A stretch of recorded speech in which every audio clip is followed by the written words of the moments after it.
We're getting an early start. We have to get going right away because we're going to the church. So we have to get in and out of there because they have service this morning. So we're just going to do a quick through there, then get back outside and go over to the cemetery. So my brother here, Robert, is also helping out. We're going to have picture books, so as we're talking, there'll be pictures available.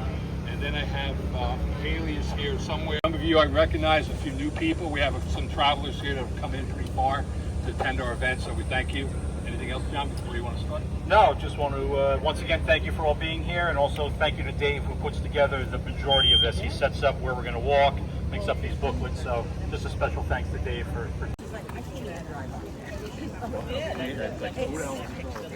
yeah, you know, so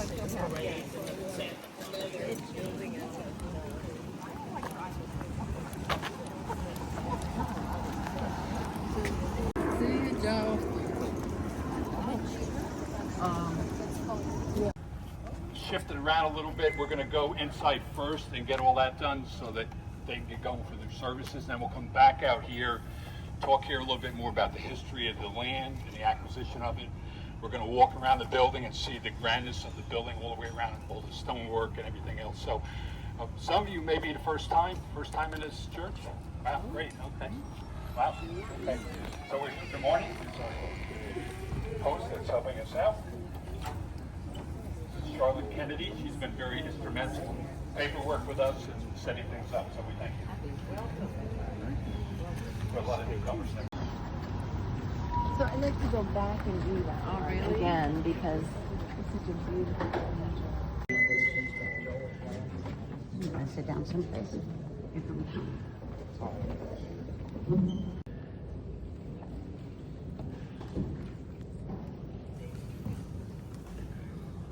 Okay, so this is now known as Vincent Methodist Church. It's the current name. It's gone through a couple different divisions over the years. It was a Methodist Episcopal Church, and just the Vincent Methodist Church. It's been through quite a few name changes over the years. So it started back in for $2,500. They bought the land that this is built on.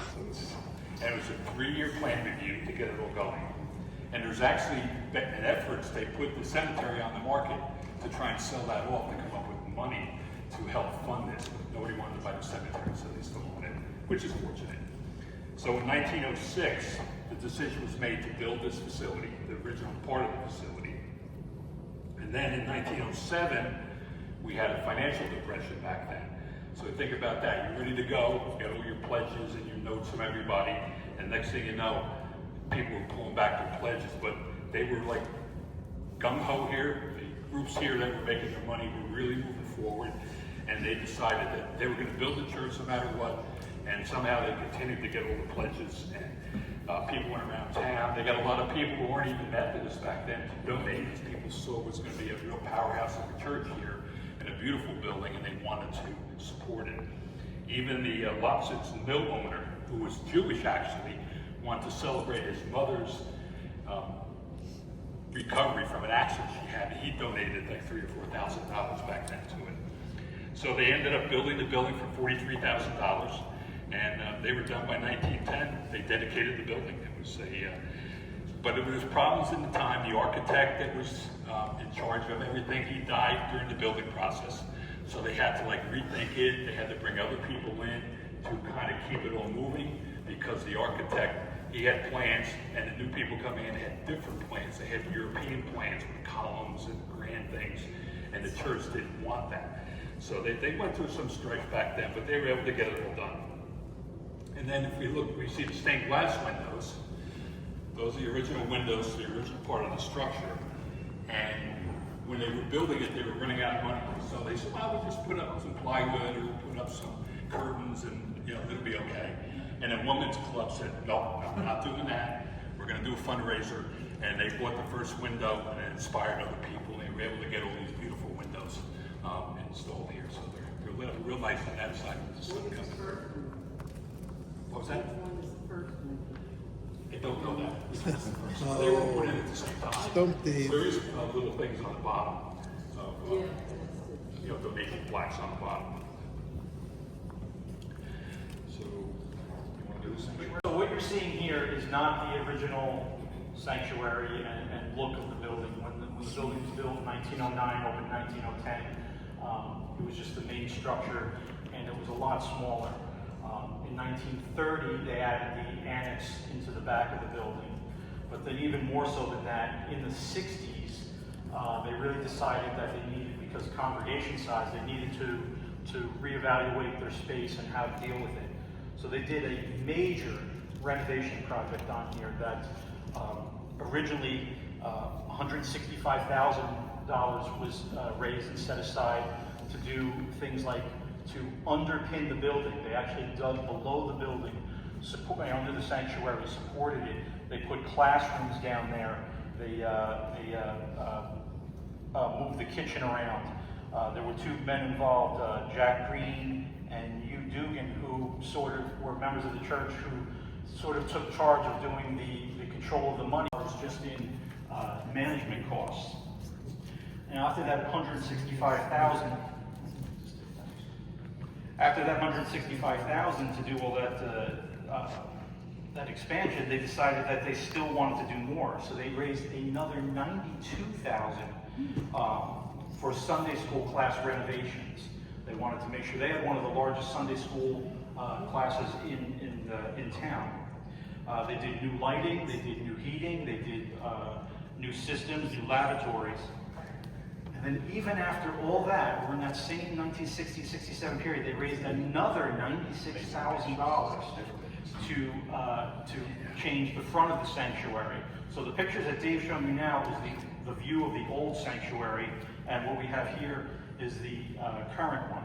So all total, $353,000 in the 60s to renovate this church. One thing that fascinated me about the history of this church is, and we'll start with the earlier ones later, they were never afraid to go into debt. If there's something needed to be done, they went for it. They went for it in the best of economic times, and they went for it in bad times. So they always went into debt, and they always managed to climb out of it very successfully.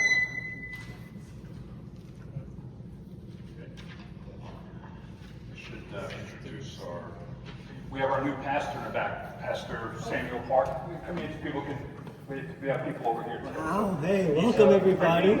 Welcome to Vincent Church. It's so good to be with you. Thank you. Yeah, enjoy the tour. Thank you, Dave. Thank you for letting us in. We'll try to get out of here really quick. No, you're fine. Do your sermons. Okay, so this is, it really went through a lot of renovations here. The renovations over the years, they always had a lot of in-house talent. They had engineers on site, they had construction people, architects. So they had a lot of in-house talent here they were able to do. And what they couldn't have in-house, they hired it out. And they hired the top-notch people to do it. So as you're going to walk around, you're going to be totally impressed with the building and the construction of this whole facility. It's a huge facility. And I think those of you who have not been here before are going to really appreciate just the drive-by. You look, oh, it's a beautiful place. When you see the whole back section here and some of the insides, it's a wonderful place. Anybody have quick questions to, yes? Where was the stone from Nutley? The stone on the church outside? I never saw an article at all, but I would assume that it's Nutley brownstone. But I have no article of where the stone came from, which is interesting, in all the write-ups on it.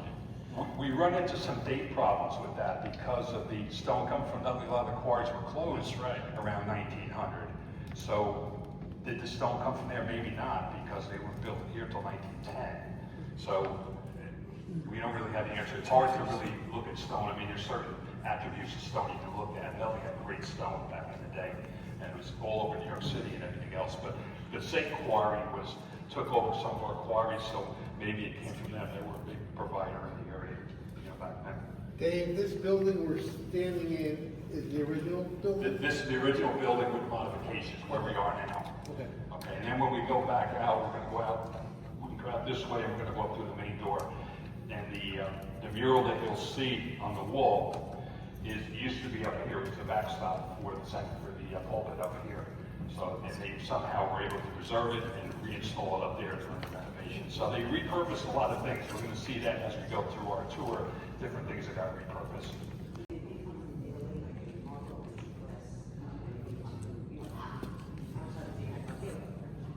there's not any marble. Not that I'm aware of, no. There's no marble. Yeah. No, a lot of the stuff was local. The groups here, man, we had a lot of local people that were building, so they usually locally quarried stone when they could. So a lot of the wood was local, and we had wood sawmills here in town, and a lot of lumber, so a lot of the lumber was local too, and brought in. Okay. We didn't discuss what was here first, and we will when we go outside, but an oddity that there was a mill here, and when they were digging out underneath to underpin the building, they ran into some old type of structure or vat that was related to the old mill, and they couldn't dig into it for whatever reason. So there's an oddity downstairs where there's this very unusual section that couldn't be cut as low as they wanted to, and that's because they actually hit some kind of structure related to the old mill, which we'll discuss when we're back outside. Okay. All right, so let's move up this way and we'll go up through those doors. So some can go that way and one will meet up in the hallway up top.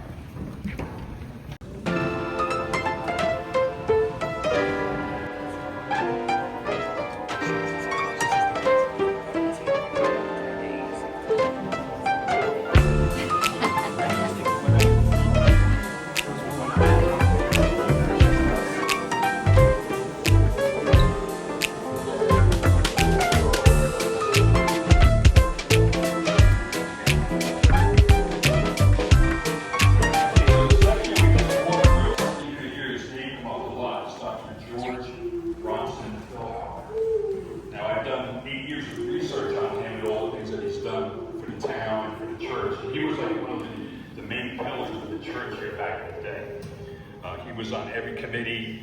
He was on the presidential, president of a lot of the groups that he was in. And what's my other book? Vicky has the other book? So Vicky would have lost it. Okay, so that's Dr. George Philhauer here. And this is called the Philhauer Chapel. It was actually named in his honor.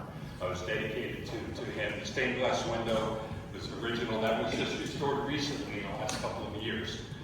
So it's still beautiful, overlooks the park, and sort of the morning sun that makes it nice in here.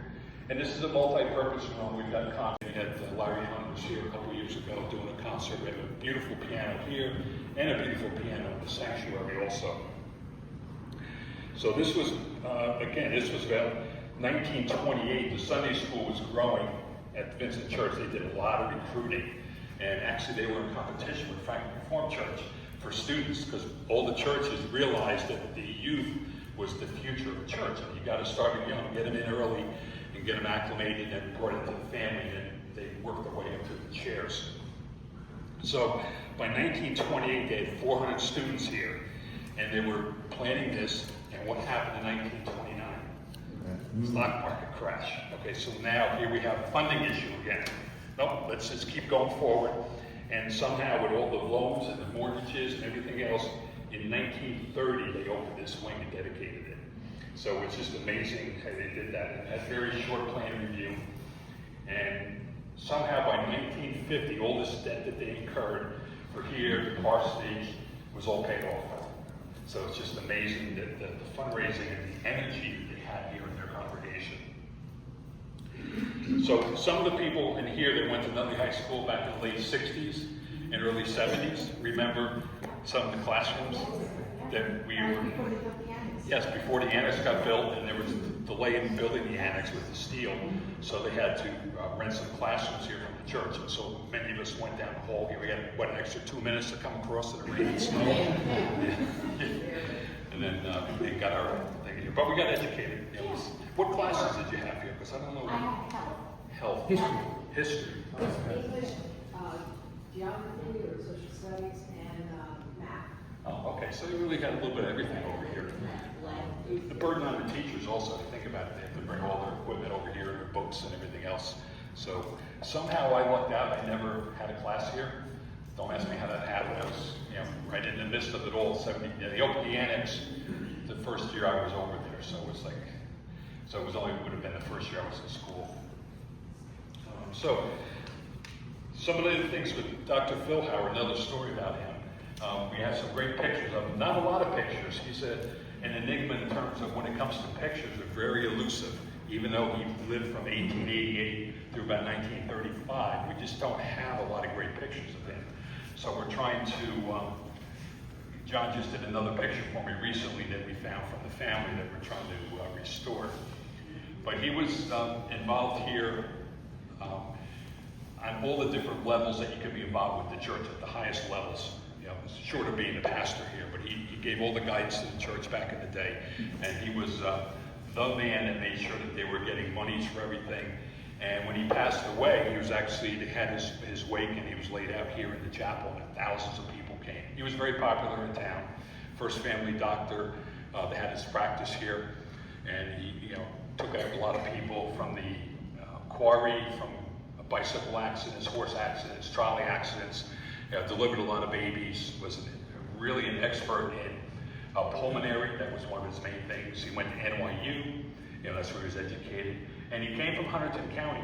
In fact, we were just out there last week. His great-granddaughter was in town for the event. So we went last week to the reunion that the family still has out in Hunterdon County. And this is 1932. This is one of the second reunions that they had here in this church. He was the president. He goes, oh, let's have it in Nutley. So 1932, we got 250 people to come here for the reunion. It was an all-day event with dinner and speeches and all that. And he gave the keynote address. He was quite an orator that he really spoke a lot about everything. He was so well-versed. So we have copies of his speeches that are just incredible. We gave one in 1918 and one in 1932. And they're just a time capsule of reading. I've probably read them 20 times already because there's just so much in them to read and to pull out. And so we really enjoyed that. So one of the things, because I got so enthralled with him and his background and all that, I nominated him for the Nutley Hall of Fame at the library. And this year he's going to be inducted into the Nutley Hall of Fame in November. Look on Grant Avenue, Grant and Whitford. House is no longer there. Right across from Annie Oakley. He was over that way, and right across from the old Grace Church, right on the corner there. There's a big giant house. We have no pictures. All we know is brown. That's the only thing we found out about it. And we have one picture that just came in last week of he and his wife sitting on the porch, relaxing, reading the newspaper. That's the Phil Howard family. They've been here over 200 years. They came to America when George Washington was born the same year. So they've been meeting mostly out there in Hunterdon County now, but they move around. But it's just a huge family. They were big landholders out there. There's a Phil Howard Road out there, general stores that are out there, so it's a lot. So one of the mysteries, and if you're into cold cases, team up with me and we'll help you. But over the fireplace, there was an oil painting of him. And it was a great oil painting. It was only one of 5 done by Virginia Bennett, whose husband was a famous artist in town, and she was really talented also, but could not do her artwork because she was trying to raise 4 kids. So she did a little bit. She did a beautiful oil of him, which we do not have a picture of, and she was his nurse for a while during the 19-teens, during the epidemics. She helped him go to the house and get everything prepared and all that when they were having people were sick in the house, so she was very involved. In 1946, the picture disappeared. Okay, we don't know what happened to it, but it was treated back then like the death of the Mona Lisa. The cops did like a big investigation. They went around for years to different antique stores and art galleries trying to find it. It has not surfaced yet. I was hoping when I met the California family that maybe they knew something about it, but it was even news to them. They were not aware it even existed. So we don't know exactly what it looks like. Simon here talks about it. It was a beautiful picture of him smiling, because he was kind of fearsome sometimes in his faces. He was a serious guy. He was a doctor. So so it was really nice colors, and I don't know, maybe someday, I just keep bringing it up, figure somebody might see it, because it's probably sitting somewhere, if it's still around, that there'll be no name on it, so nobody's going to know who it is. So if we keep putting it out there, maybe we might get lucky, who knows, it might just show up somewhere. Yeah, we went through the building here again recently, trying to see if it's stashed in the attic somewhere. There's a lot of theories that it may be stolen by someone who didn't like him and destroyed it. The cleaning people might have messed it up, when they were embarrassed, so they kind of made the story up about it being stolen. So who knows, where it actually is. But yeah, if you're into artwork and you're out in galleries there, remember Dr. Phil Howard's face, and you might see it again. What else? Anything else? What else, John? Anything else we can cover here? Yes, Yes, we're he gonna is. cover that, yeah. Yeah. He was actually president of the cemetery association. Like he was like the top guy. Like everything he was involved with, he handed it back. No, I do not have anything on those. You got anything on these? Yeah, those were donated by our lead leader. He was an antique dealer and was an auctioneer, and he donated those. He was a- Beyond that, I don't know. He was Cal. Okay, so Lee Weaver was an auctioneer and antiques person, and he donated these pictures to the church. Beautiful pictures, really big.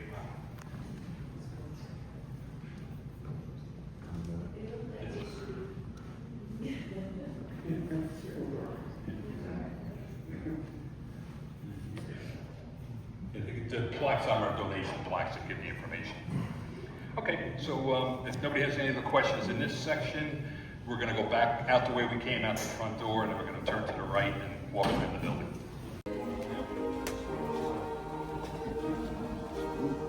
First two. And this is the third one that was placed here because it was more in the center of town. But wanted to discuss a little bit about what was here prior to that. So this site is actually the site of the old Stitz woolen mill, which was built in 1866. As you may or may not know, Nutley was a mill town. Most of the mills were set up along the Third River, which runs through the good part of the town, and a lot of those mills were textile mills. Actually, the whole complex behind us here, including the town hall, were mills. And the town hall building is actually one of the last remnants of any mill at all in Nutley, that one section of the town hall. But this was the Stitz mill. It was 5 stories tall, employed up to 200 to 300 people, and was a woolen mill that actually made uniforms for the U.S. Army. They also made green felt and blankets. They utilized the soft water of the Third River for the mill. The mills either utilized water to power the mill or for in the processing or washing of things like in paper, or in some cases like the electric mill over at Nichols, they turned the water into steam. This was a woolen mill. It closed around 1880, and most of the mills in Nutley were shut down because of, and this is an interesting word, because of tariffs.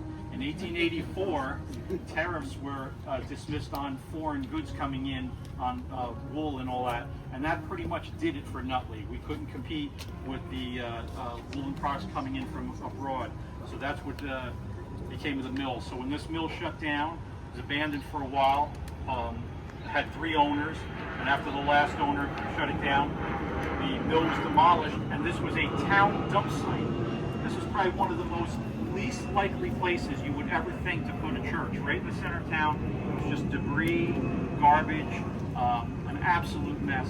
But because of people like Phil Hauer, who had some forethought, they knew that this was a terrific area to build a church, so they ended up building it here. So going back to our book, some of you already went through it. This is the original stone that was in the first church over where we're going to go later on Passaic Avenue. This is actually up in the attic here. We got to work on getting that out on display somewhere. And it's an interesting stone because it's 2-sided. The first side has a spelling error, so they just turned it over and did the other side. It's just the Methodist Episcopal Church, North Belleville, and then there's a little biblical phrase under that. He that hath an ear, let him hear what the Spirit said unto the churches. And it was over the doorway, at the church. So was this?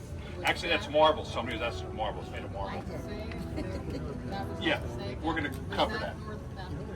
Yeah, we're going to cover all that when we get over there. So there is a, John has from his book, the mill that was originally here back in the day, the Stitz mill. So we do have some pictures of it. So it was One of the tallest, largest mills in town. and most of their products went out by rail up from the Nutley station up on well, actually it was that was called Well, it was called the Stitz Station. Stitz Station for a long because time. Stitz owned the mill. A lot of people came in to work the mill, so they sort of called that the Stitz Station. And we're going to hear more about Stitz and the rail station, and John Donaldson, who was the rail master there when we go on a little further. Then we have a map. Some of you saw this last year when we did the Anacott Park tour, but it shows the lake that used to be down in the back, and then the original part of the location of the mill that was here. Mills were the lake, the third river that you see now channeled in like that was not what was here. The river was wide, very wide, and over the years it's just been channeled down more and more and more. This is the same for Nichols Park Mill, for most of the mills in town. So this was a very, very wide sort of lake here, mill pond. Yes. The map is also interesting. You king yet? The map is also interesting because not only does it have the future location of this church, it has the original church location on the bottom over here. So we see how they moved from one side of town to get down to the center of town where they wanted to be.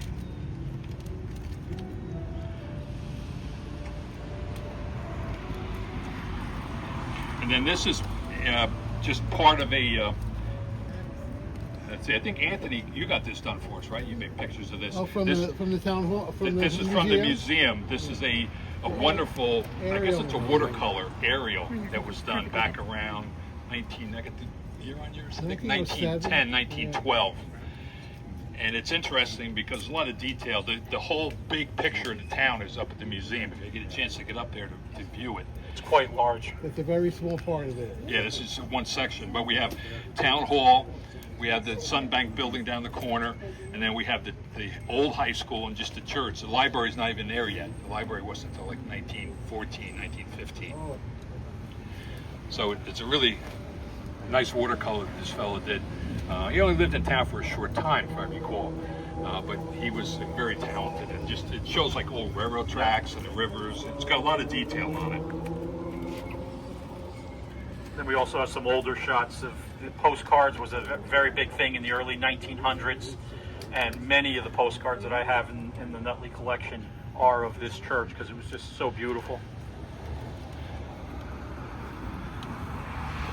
We have a 1953 shot that actually Linda Doucette took this picture. She supplied this to us. So this is an old picture when, I guess she was in Sunday school here probably back then.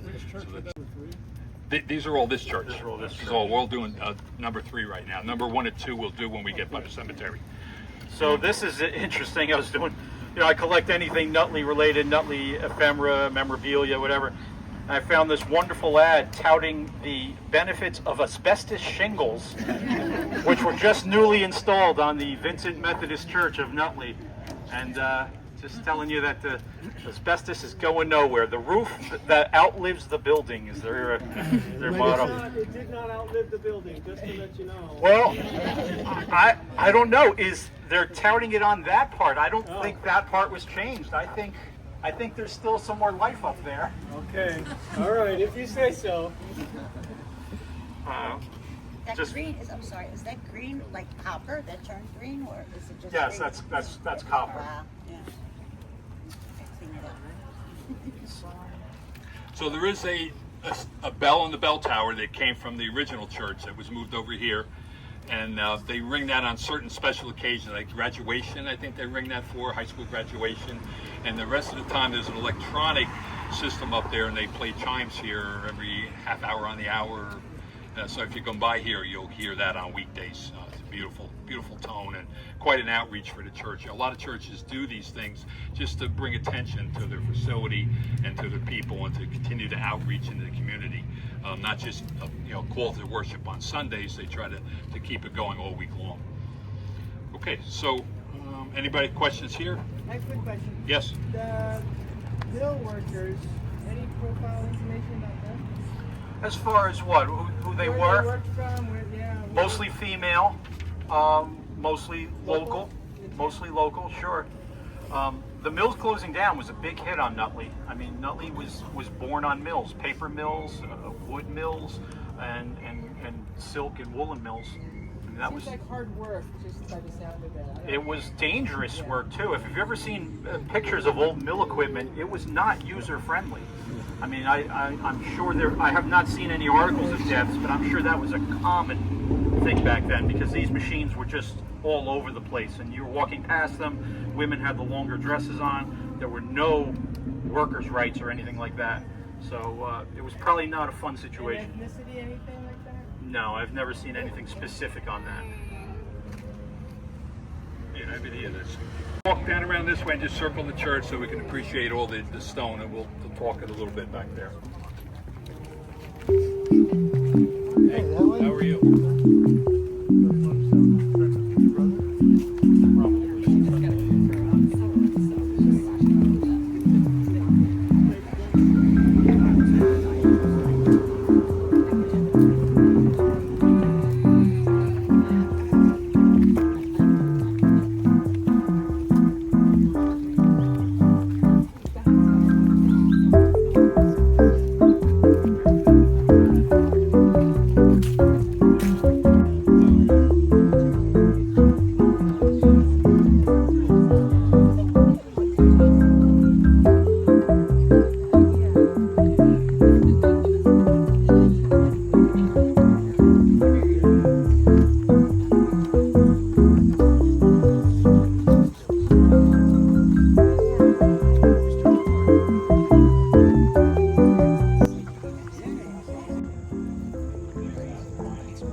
Sunday school, they did a lot of constantly running new programs here.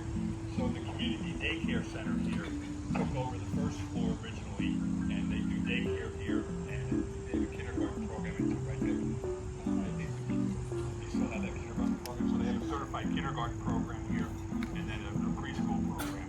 And that's been ever expanding, and now with the new preschool program that education has through the state, we're expanding to classrooms.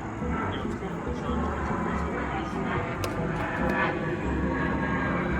The building, it's all modernized inside, modern bathrooms, and rooms are clean.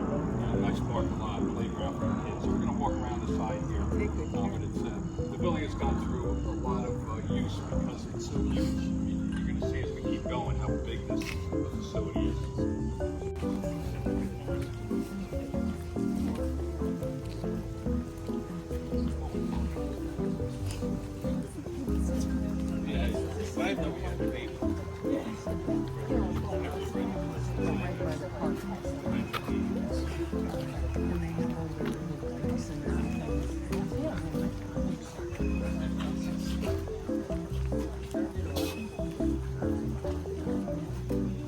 As you walk through this area, we're just going to keep moving, but you can see there's a courtyard in there. They were tricked out with flowers and bushes. They've made that part of the playground now for the daycare center.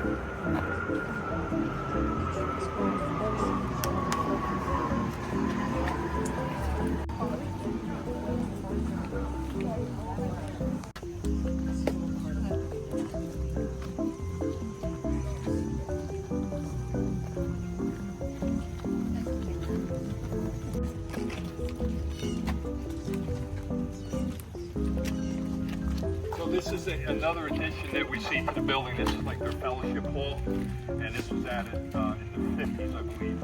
And it was it's been used for a lot. It has a stage inside there. Well, it had a stage, no more. It had a stage here in the food kitchen. They have a monthly event they do here for feeding people. Every Saturday, 3 Saturdays out of the month, we serve the people that need food. And we serve hot meals. Different churches participate. One Sunday it will be the Catholic Church, but they use our facilities in our kitchen. And then the first Monday of every month, we have what we call a care kitchen. And that is for personal items like laundry soap, toothpaste, things that food stamps don't cover that are not food. And we do that the first Monday of every month. and we serve over 100 people a month. And food we do takeout and eat in, so that's variable. But yeah, every Saturday and once a month. Over 100 people a month, so Yeah. that's quite. Yeah. Yeah, they have a beautiful commercial style kitchen inside there that was built out. They've added different things with their kitchen through the years, but they've always had a kitchen within this facility to help feed people. So we do appreciate their helping out the people that are in need with meals and all. So then later on, Boy Scouts have been in here, but now the daycare has taken over part of this building now too. So they've shrunk the fellowship hall here a little bit more. But just seeing the grandeur of the building, and that's the stained glass window that we see behind the sanctuary. And they actually have a spotlight system on it to light that up on darker days or at night. So it really jumps out. So my first personal memory of this whole tour is this building, because for 3 years Cindy and I ran Cub Scout Pack. I was Cub Master of Cub Scout Pack 142, and it was the largest Cub Scout pack in Essex County on record, and we had 90 young, enthusiastic Cub Scouts in here. So it's a personal memory of doing the events and the crossovers and sending them over into Boy Scouts. So it's a very personal memory seeing this building. All right, for those that are going to continue, we're going to be walking through the park, Unicole Park, and then going.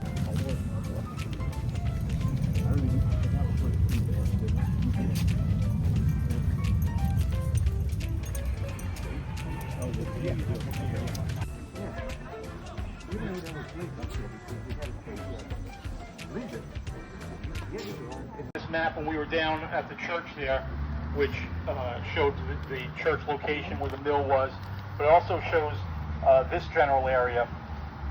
And there was a lot of things that happened here. Now, one of the interesting things is that you'll notice on where the church property is, there's several little houses shown in the map. One of those houses, longest multi-generation families in Nutley. I think they're 6th or 7th generation.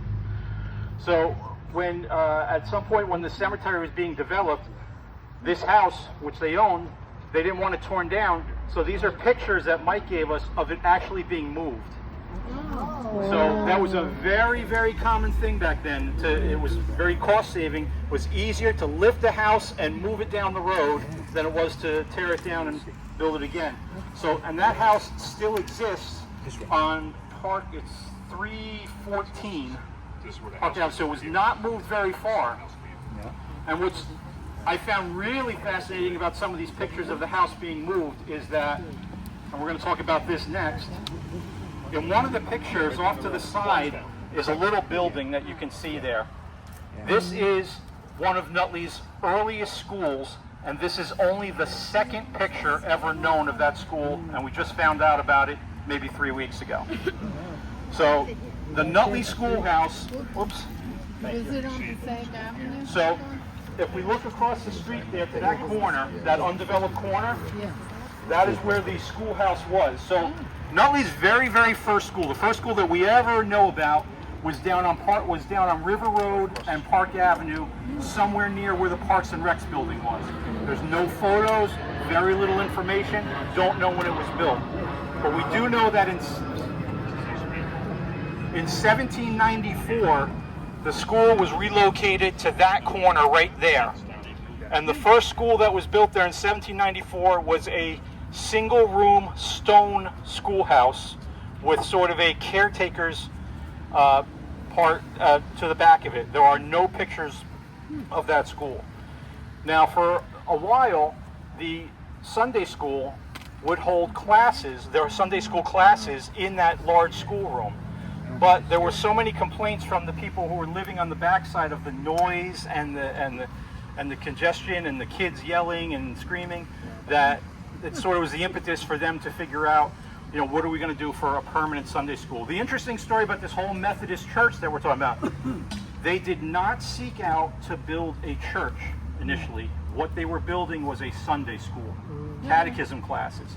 The church was an outgrowth of the Sunday school, which is a very, very interesting story about the whole beginnings of Vincent Methodist, so including the first church here. So the house was moved.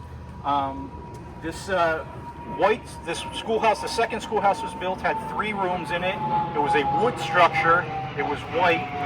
Dave has the picture of that one. And that was used for, that was right here on the same, this lot is still technically, I believe, owned by the Board of Education, if I'm not mistaken. It looks like the side yard to that corner property. It's not. So that school was used for about 50, 60 years. It was the very first school where the very first graduating class of Nutley High came out of. There were 5 students. I don't know how the prom went, but and that school was remembered for the longest time. But we had only had one picture of it all these years until Anthony's picture of that house being moved. You can see it in the background. Another interesting shot is that a particular student that went to that school. Let's see if I have her picture. Dave has the picture. Okay. Addie Austin. This is a picture of one of the classes at that school, and she has the most miserable sourpuss on her face that you've ever seen. She is not having any of this. But in the research of the cemetery, we found out that she's actually buried here. So she went to school here, and she was buried right across the street, which is really, really interesting. You'll see it in their talk that a lot of the church members, it was cradle to the grave was involved around this church as far as going to Sunday school. And then, of course, this school was knocked down, and eventually the first and oldest school that we have currently is Yanticall School, which was built in 1902 when Nutley officially changed its name. So a lot of interesting stuff around this particular area here. Houses being moved, first schoolhouse, and and a member of the parish who went to school here and is buried here. So that was like 50 years that school was in use. But it saw other things too. It was a meeting hall also. Remember back then we didn't have a lot of buildings around that could accommodate meetings. So back around 1886, the Franklin Savings and Loan started to, Dave knows this information, that was where they first introduced the concept of a savings and loan, where people could buy in and then the money could be used for to mortgages and all that. So they had 100 people that came out, and I think almost 100 of the people bought into the program. They put money into the bank and started the bank up. And that became known as Nutley Savings and Loan Association after the merger of all the banks back in the 40s. In fact, Dave is in the book there. That's interesting. There's a history book. Everybody asks us, where do we get our information from when we do these events? Everywhere. There's a lot of books that have been, and reports that have been published over the years. Nick is here from the library somewhere. Nick just put together a whole section of Nutley authors, and a lot of our Nutley books that we use for research are there. So those of you who want to do more research can go there and take those books out or read them there and there. And then I put a list together a couple months ago in the Nutley magazine of all the different books that we use for reference. And sometimes it's just a sentence, or a paragraph out of a book, but it makes for information, and then it leads us to other places too. Right. We've had a lot of things. Just one other thing while we're facing this intersection, this last picture here. One of the worst decisions ever made in the history of the town was to put this gigantic stone monolith right in the middle of that. We all understand how dangerous this intersection is, right? Even to this day. Could you imagine that big stone? I don't know what it was. I don't know where it came from. I don't know what it represented. It's actually quite beautiful. But at some point it was put in, and I would imagine a week and a half later it was taken out. Oh, I can't. And look, and the picture I think is of a snowy time. So I consider that one of the worst decisions ever made on the planet. Just a really fascinating picture of the steps. I'd like to see him try that now. Forget it. You can't even. There's another one in Franklin Kingsville too. All right, you want to move down? Yep. All right, going. All right, so we got steps. We have a.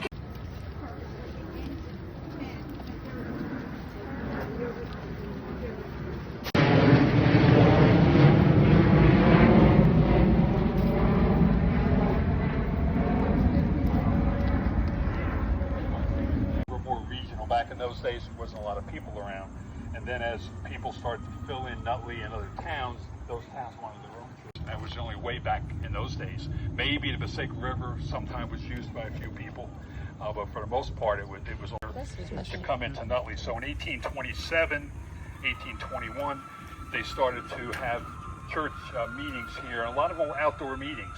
You know, the Methodists were more of a camp type group, so they would be in people's yards or in fields, you know, put a tent up maybe, and that's how they did a lot of their meetings back in the days.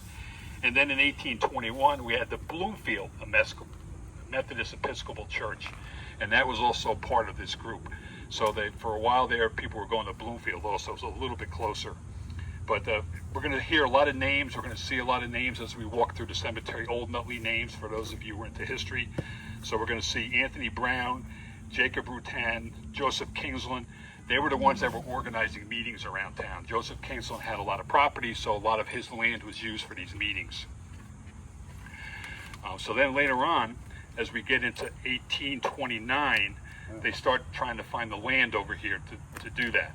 So we were able to get the land for $6. It was a pretty good deal back then. Can't even buy a Big Mac for that. Yeah, right? Yeah. And then in 1834, they already were starting the Sunday school. Again, we talked about the Sunday school being the future of the church, and there was a big focus of the people here to promote the kids. We were actually in competition, the Methodist Church, with the Franco Reformed Church. Around the same time they were being established, and we were competing for the students. So there was a lot of going back and forth on that there. So it went up and down, you know, depending on who was, I guess, in charge of the Sunday school at that time. But the original building was hand-built with timbers and quarry stone. But that, we believe, is local quarry stone, because the timing is right to use Nutley quarry stone on that. It was only 40 by 30, and we have a pretty good picture of it. A little fuzzy, you know, as we're trying to make copies of copies. But it was a small building, but it served their purpose, what they needed.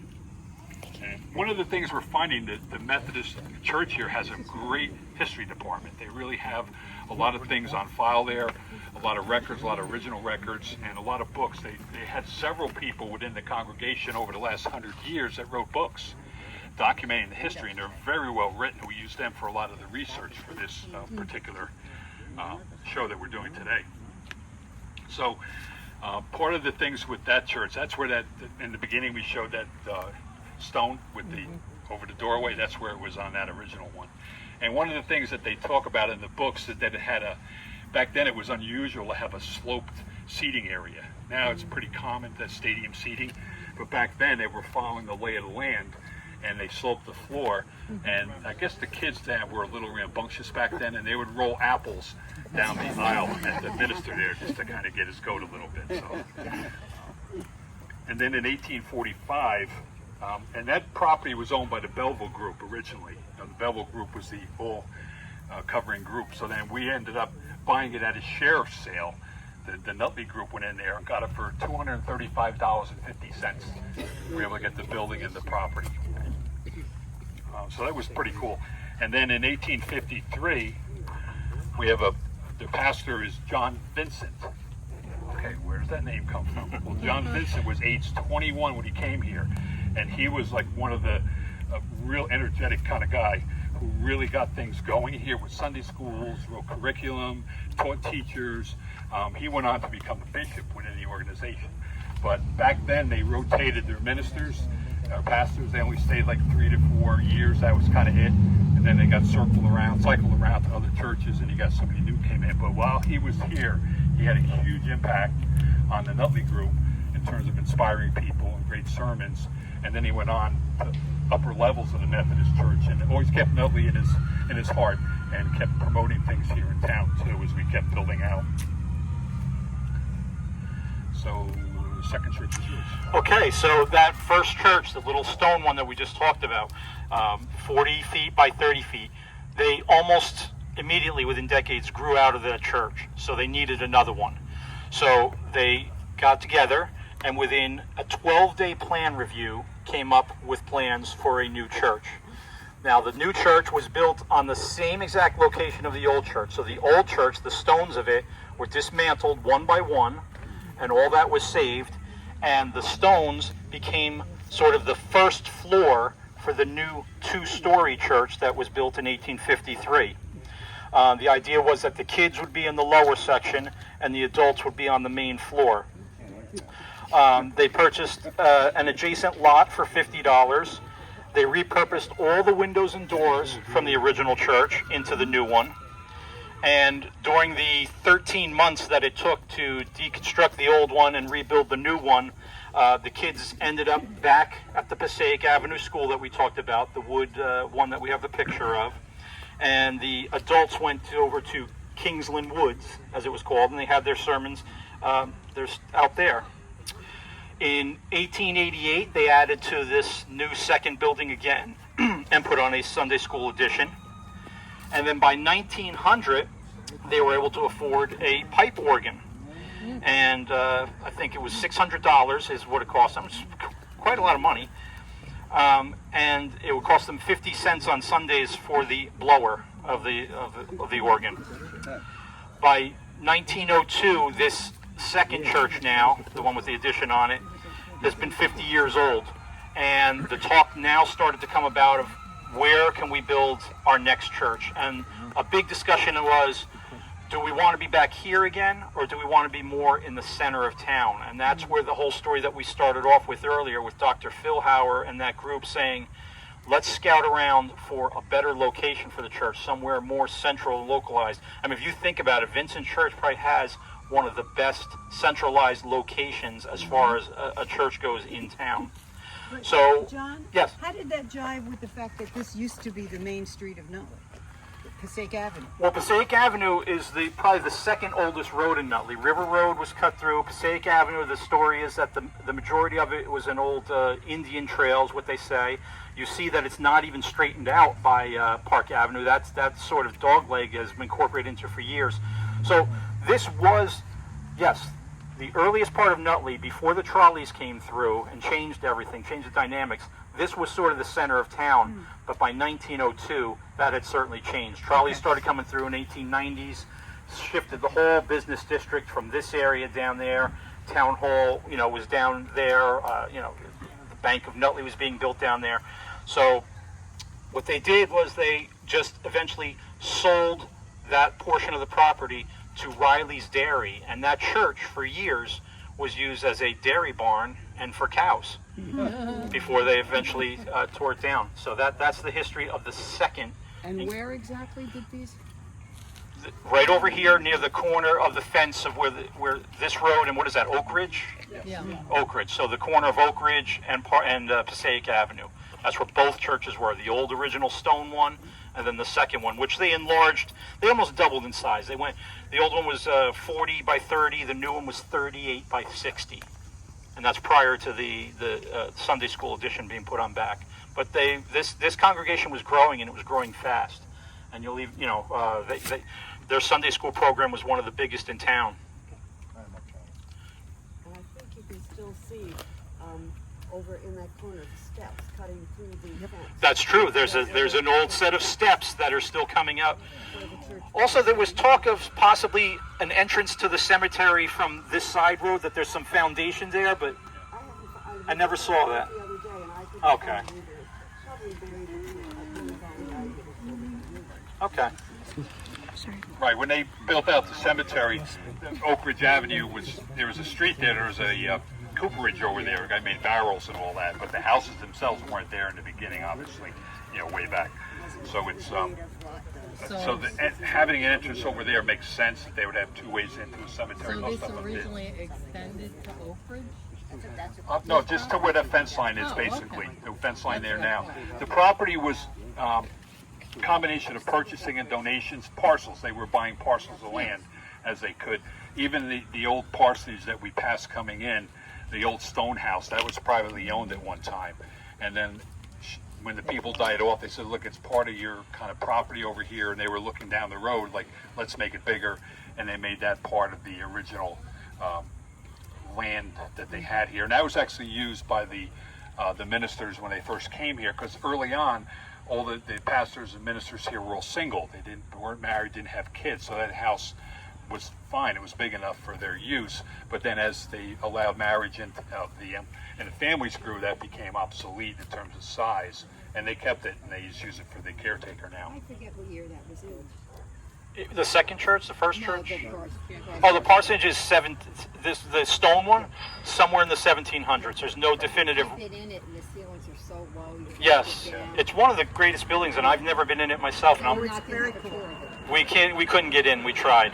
We The asked. family living there now, so privacy issues. Just like part of the church we couldn't go into because of the daycare center. The stone wall along Park. When was that? We're We're gonna cover get that. Sorry. Don't rush history. Sorry. What else we have? So you did the second one. So the original lot that they had was about 2 acres, and through other purchases, they acquired what would eventually be around a 4-acre plot. Because, as Dave mentioned, this section here now with that house on it was part of a private ownership, and when the person had died there, this section, this last 2 acres of property was sold to the church, making their whole holding somewhere around.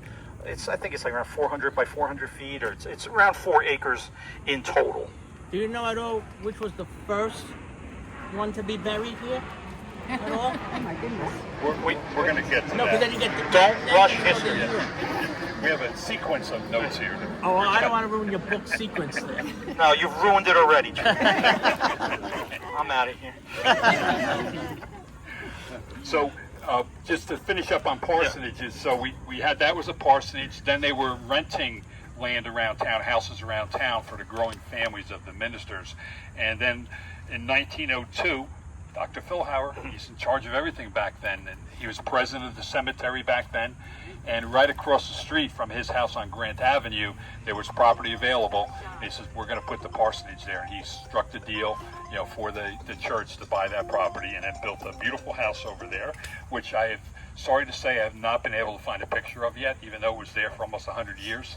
I just cannot turn a picture up of that house. And I've talked to people that live there. They were friends of mine, and other pastors that live there, and nobody seems to have a picture of it. It's been torn down now. There's 2 houses there, and then they built a new building here. This is the parsonage now for the current ministers that are here. Beautiful building with, I haven't been in personally, but it's, actually I was on inspections. It's a beautiful house inside, and it's got office space and all that, and space for growing families.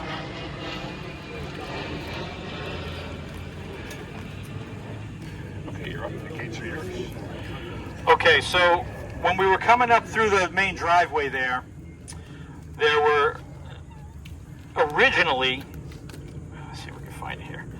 There were originally some gates and some stone columns that were not the columns that you see there now, but up inward more. We actually have a picture from an old postcard of that too. While doing the research, now I had some involvement with these gates that were there. They were semicircular. There's a story about them that Dave's going to go into of where they came from a famous estate in New York City. And there's a fascinating story with them being transported here. But when John Simcoe from the Nutley Museum was getting together to restore these gates, they were here. They were just lying in the back on the ground there. They were removed at some point, the semicircle parts of them.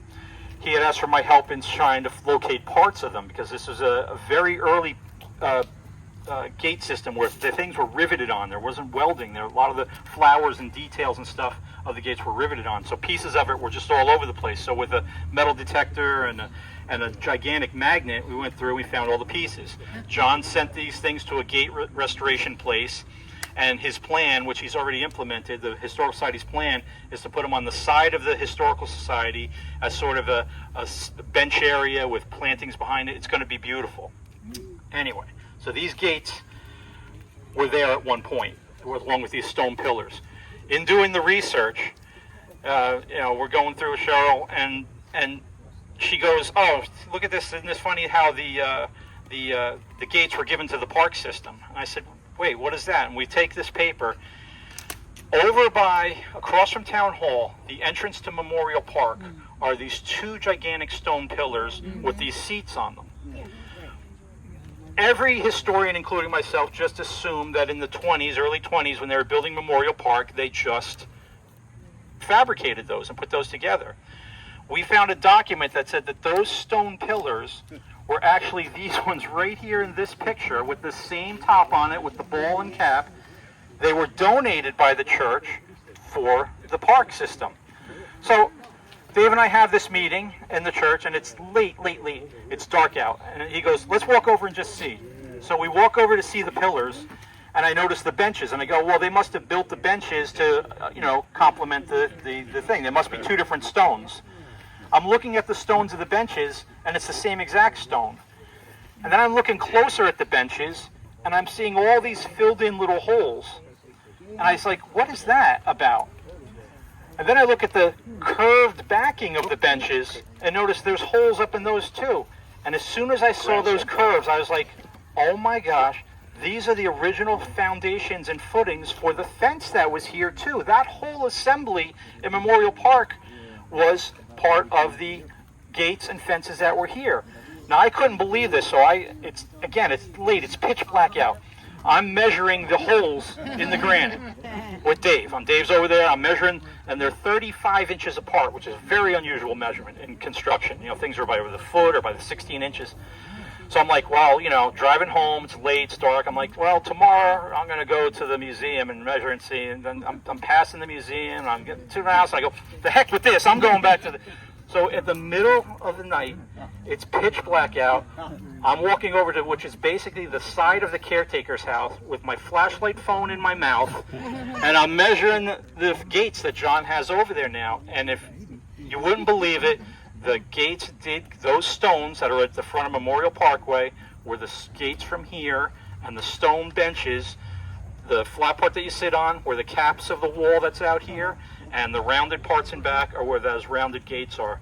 John is planning on a very big, with help from Cy and Graham, some donations from them. They've restored them. They're doing this whole thing in the garden, and next year he's going to have a big celebration of these gates. Again, Dave will tell you a little bit more of the story about where they came from, and hopefully you'll be able to attend that and see these beautiful hand-wrought iron fences that were here at one point and now are over at the museum. Right, so some little facts and figures about the land. 1830 was when they started planning the cemetery here. So it's quite a long ways ago. And 1845 was when they started to acquire the land, and we talked about that by purchasing and donations. So it's 4.5 acres. We don't have an exact number, but we feel there's well over 1,000 people that are interred here. Some are marked, some are not marked. So it was 1846, Anthony Brown, we've heard about him before. No relation to John Brown, by the way, as far as we know. There was a lot of Browns in Nutley back in the day. But he got $50 to do the survey and the deed paperwork. Brother Spear in 1847 donated his pickaxe. In 1848, Brother Landthrop prepared a map for $1. And you could buy a plot back then between $3 and $5, depending on what size you wanted. To bury people, to bury children back then was $1, and if you're over age 12, it was $2 for them to open up the plot. And along the front of the property, along Passaic Avenue, there was a wood fence that was $180 that ran the length of the property, and that stayed there until 1902. And we find that other churches use this land. Grace Episcopal, for the most part, they also have people that were interred here too. So it's not just a Methodist cemetery per se. It's been a municipal cemetery, so to speak, for other people. So the beautiful wall and fence that we saw on the way in, okay, believe it or not, that's repurposed. That came from the Ortendorfer property on the west side of Broadway in New York City. They found it over there. They were doing redevelopment over there, and word got back, and the Methodist people went over to look at it and said, wow, we can use this. It's a really nice block, and it's really nice fencing. So James R. Hay, we've heard him before. He's involved in town, a big developer, and Tom Brown, they go over there, and they make a deal, and it costs $1,000 to move it. They brought it down the Hudson River, up the Passaic River, down to the boat dock down here by the bridge here on Park Avenue, and then brought it up what was then Avondale Road, and brought it up by horse and carriage, and then installed it down here. And we actually because the Methodist information is like so complete, we actually have the name of the scow that was on. It was IMA, I-M-A was the name of the scow that it was transported on.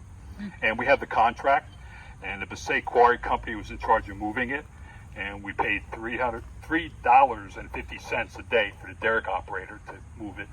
And they actually had penalties, so if they didn't keep on their schedule, there was actually going to be demurrage that they would charge against the quarry company to not meet their contract, because they want, I don't know what the big rush was, but they wanted the wall in by a certain date, and they made sure that they put a penalty on there.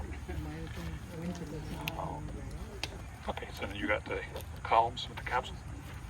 So, in the columns that are still there now, as you are entering inward, on the right-hand column is a time capsule.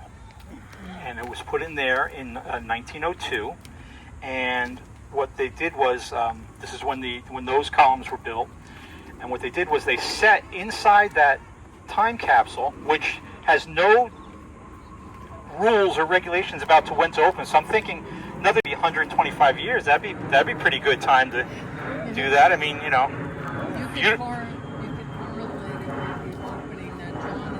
right. So I mean, yeah. And if you don't do it, I'll end up there one night with my flashlight in my mouth, and I'll just go get it myself. But it's interesting. We have a very long list of what's in the time capsule, and I just want to read a few of the things that were in it. So they did pretty much a little summary of everything in town. So they had the list of every fireman. Yeah, there's just tons of stuff. Every fireman, every policeman, the names of dignitaries, the names of each pastor.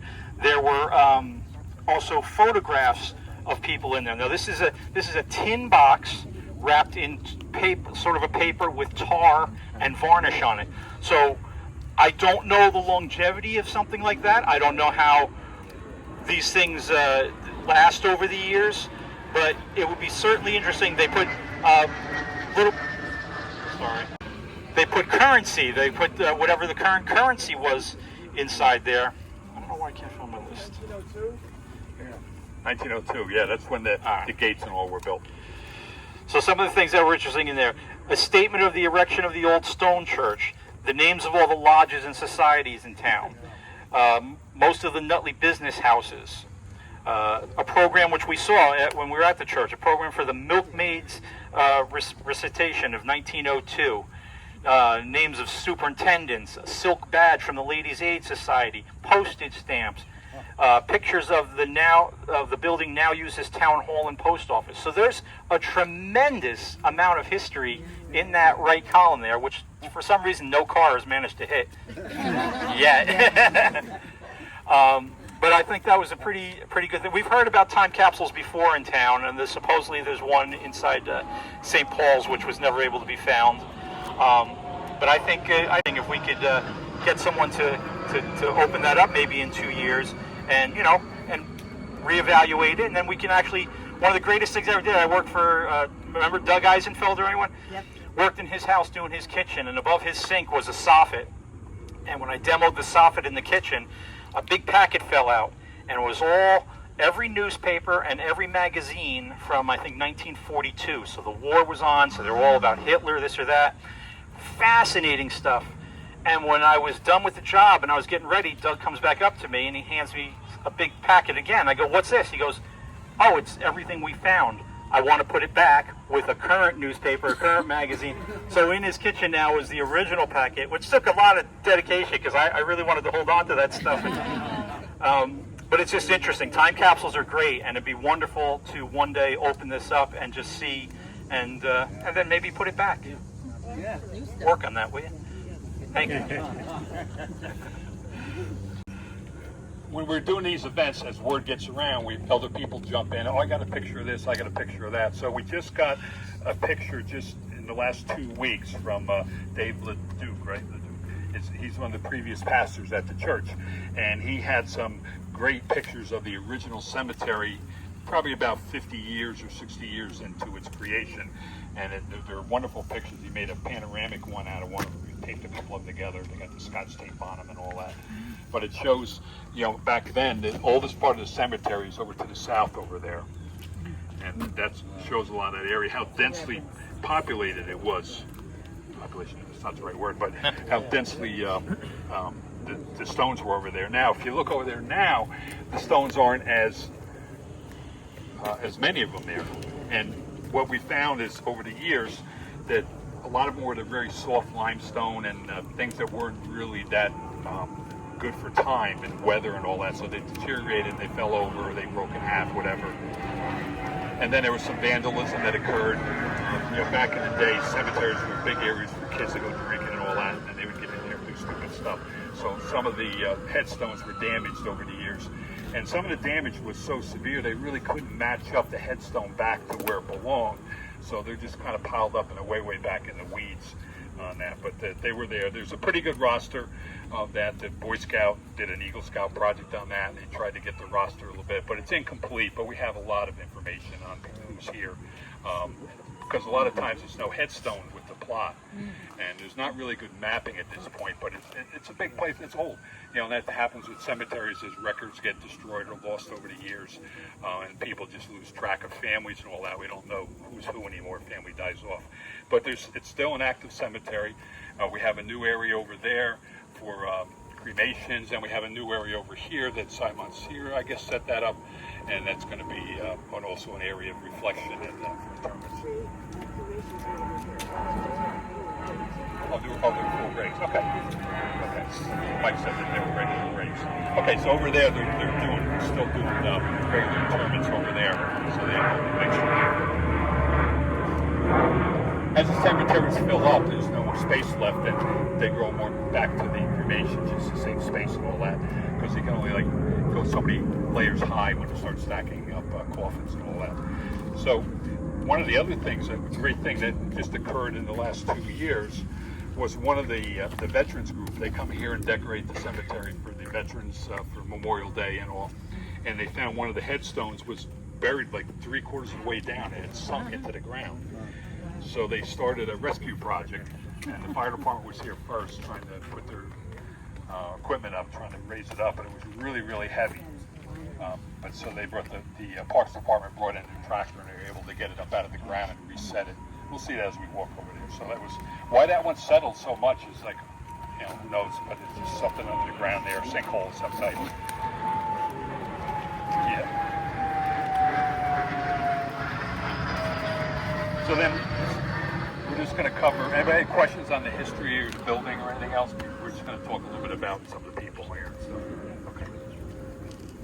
And then we'll walk the circle and just look. We're not going to actually go in. It's kind of hard to walk on the ground because there's a lot of holes. I don't want anybody getting hurt there and stuff. And the deer over there somewhere too, walking around. So You have a question? Yeah, that list, is it on who's interred here? You have a list of who's interred, or would the church have that list?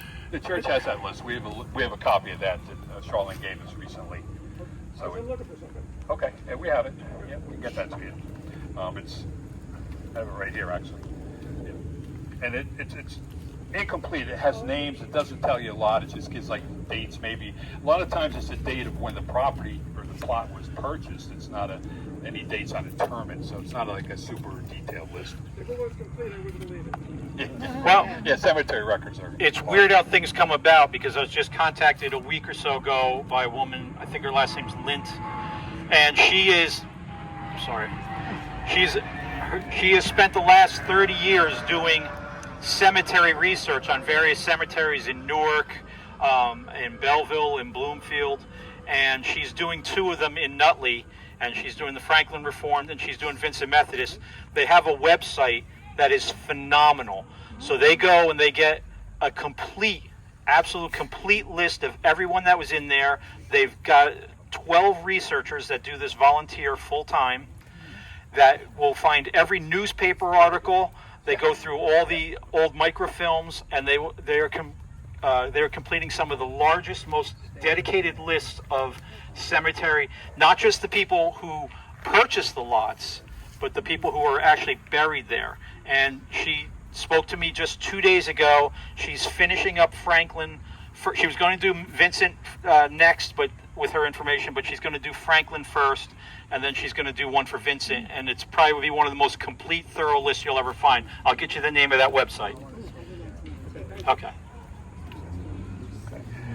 So what we'll do is we'll walk around. We'll just do the circle. People can see some of the headstones, and there are a few of you that may have relatives here. I know Dave in the back. He has his, what would it be, your great-grandfather?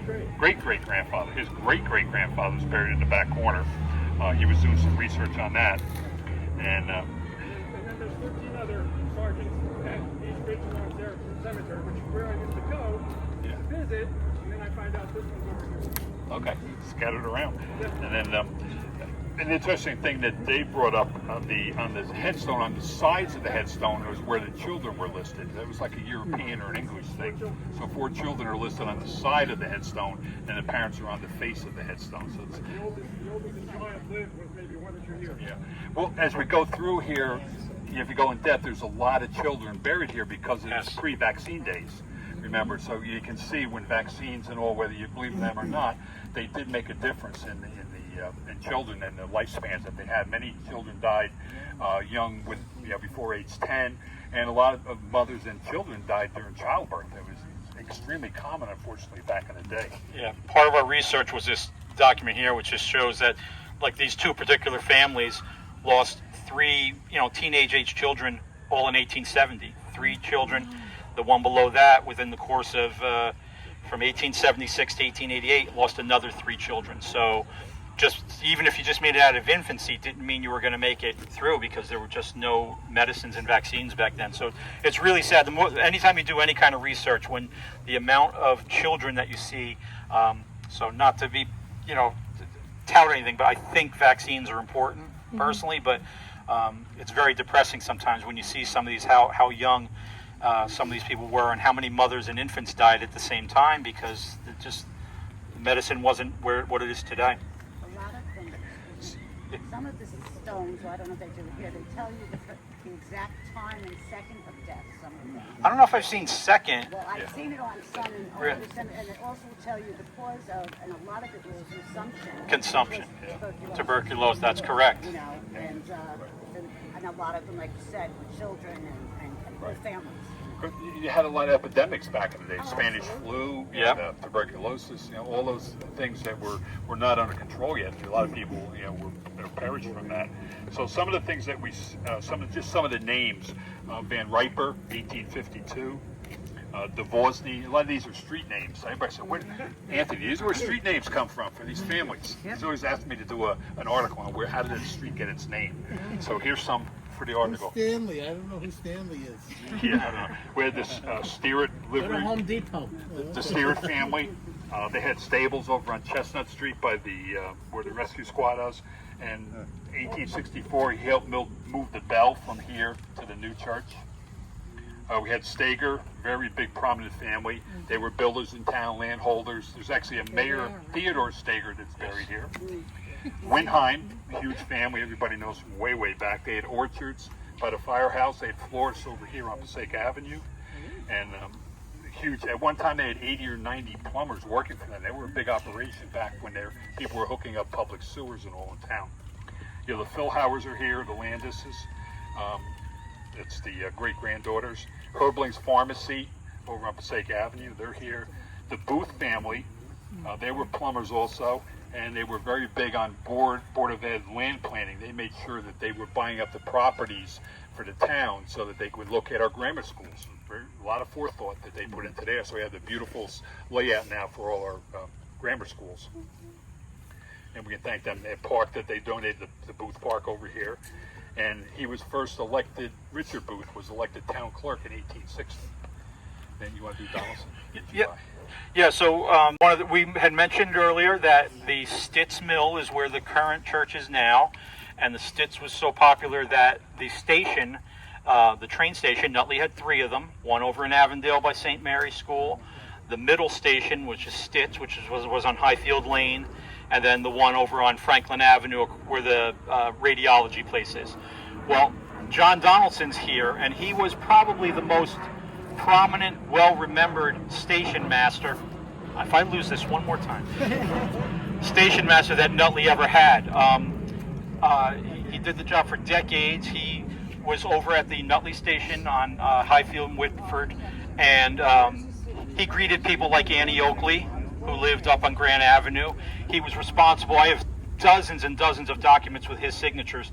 He was responsible for any emergency shipments that came in. He was responsible for checking in baggage from out of state. So John Donaldson, who's very relaxed in this picture here, that was a beautiful station, by the way. I don't know, some people do remember it, and I heard it was torn down only because they felt that kids were vandalizing it too much.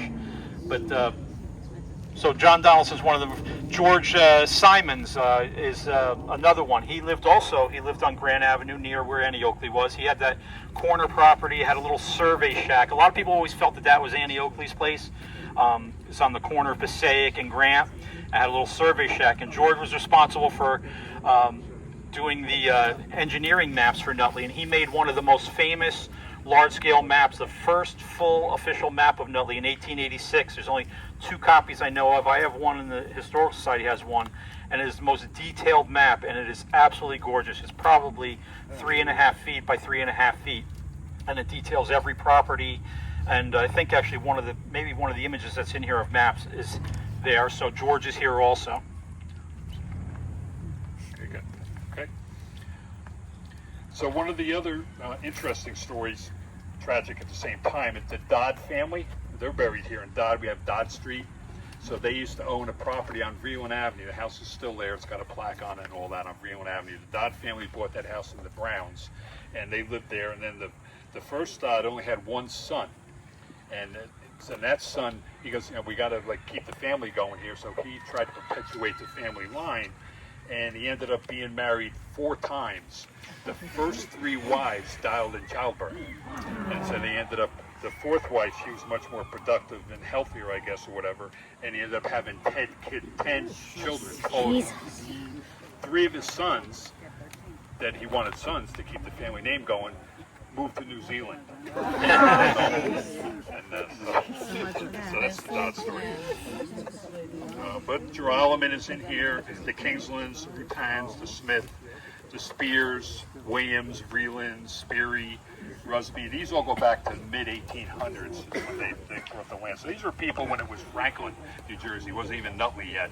So these are a lot of people who were involved in the future of the town and served on committees and kept things going. There is a William Lambert here. It is not the William, I've been asked this a million times, this is not the William A. Lambert that developed most of Nutley. He is over in Clifton, I think on the cemetery that's on Allwood Road.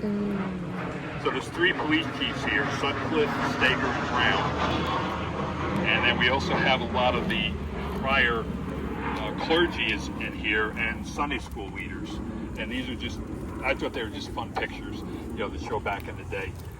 These were all people, they were Sunday school superintendents, so a lot of people really, and there's a couple familiar names in there. Again, this all comes out of the records over at Vincent Church, the books. They actually published the book in 1900 on the Sunday school celebration of the anniversary. So that's a great book. And then another book came out in the 70s, I believe, or 80s, 10 Men in a Barn, which also does a whole history of everything. So that's a terrific book, too. Those are all very limited editions. They have to either a member of the congregation hands them over, or the church has them to file, and we get them that way. So we'll just, when you walk, just take notice, like any cemetery, the variety of headstones. Some are very ornate, depending on the family's financial abilities. We have actually markers. We find in some cemeteries there actually are no markers whatsoever. The family had no money. If they were buried during a depression or terms of economic downturn, there was no money available to buy new headstones. So they did. There's unmarked graves basically. So we have great headstones, and as we go through, we'll see some footstones too that are quite. So we can kind of tell by financial abilities of the place. Some of the more elaborate pillars are actually metal; they're not stone. Yeah. So we'll just walk the circle, and then we'll walk in, and then we'll just be back here. And that's really kind of the end. If anybody has questions or anything else we didn't cover. Oh, yeah.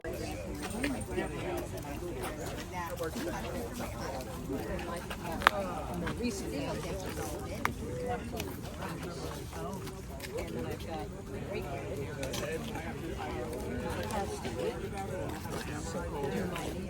I'm sorry, take your card.